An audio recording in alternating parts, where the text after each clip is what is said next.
Mais faites-le taire! Faites-le taire, Johan Rock est avec nous dans ce studio. Bonjour Johan. Thomas, bonjour Sophie, bonjour les invités qui véhiculent un petit peu en dehors. Venez les gars, rentrez dans le studio, il y a de la lumière.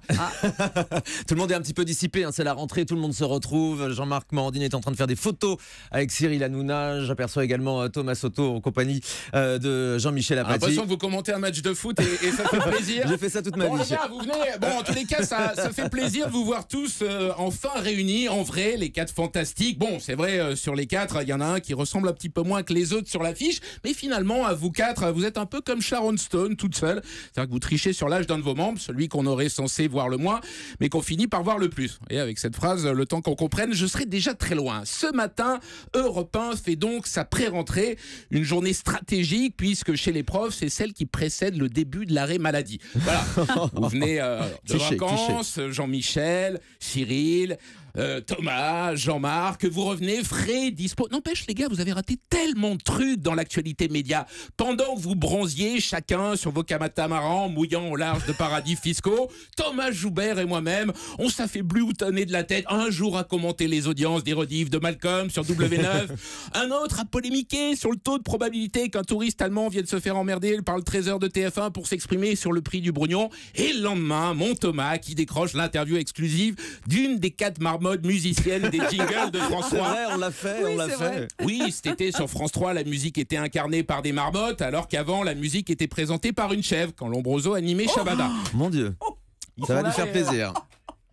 Ils prennent des photos encore. Alors, vous me demandez tous, alors qu'est-ce qu'ils vont faire nos invités stars avant cette rentrée? C'est simple, en samedi soir, Thomas Soto aura un orgasme, il va contempler une dernière fois sa montre, affichée 22h10. Bon, ça se reproduira plus jusqu'en juillet 2016. Oui. Jean-Marc profitera de ses dernières heures de repos pour se détendre, en apprenant par cœur les audiences TNT de ces 10 dernières années.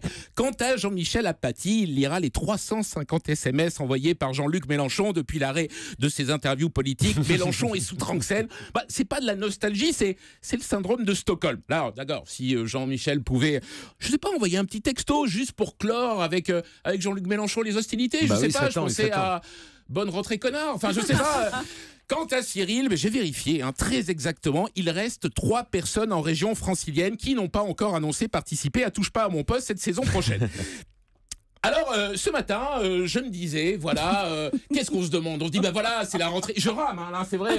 Est-ce qu'il faut rentrer les invités? On se dit, voilà, qu'est-ce qui va se passer à la fin de la saison? On court après quoi? Les belles audiences, les progressions. C'est ça. Voilà pourquoi, ce matin, j'ai décidé que nous jouions à qui fait la plus grande progression au 4-21.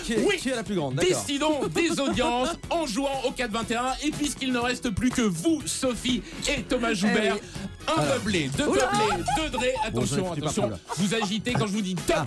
Vous dites, alors vous représentez Cyril Hanouna, en même temps Jean-Marc Morandini, Thomas Soto. Et vous faites je dois compter les dés là? Mais oui, c'est ça, c'est un jeu de loi. Mais il faut savoir compter. 8, 5, 6. Ouais, bon, c'est pas le problème. En radio, avec les chiffres, on se mélange toujours un petit peu. Merci en tous les cas, Thomas, c'est vous qui avez la plus forte progression ce matin, à l'unanimité. Ça c'est gentil. La prochaine fois, pour filer un coup de main au nouveau ministre du Travail et baisser les chiffres du chômage, on fera une bonne paye. D'ici là, messieurs, profitez de cet ultime week-end et surtout, bonne rentrée sur Europe 1. J'adorais la bonne paye. Merci beaucoup, Johan Rock.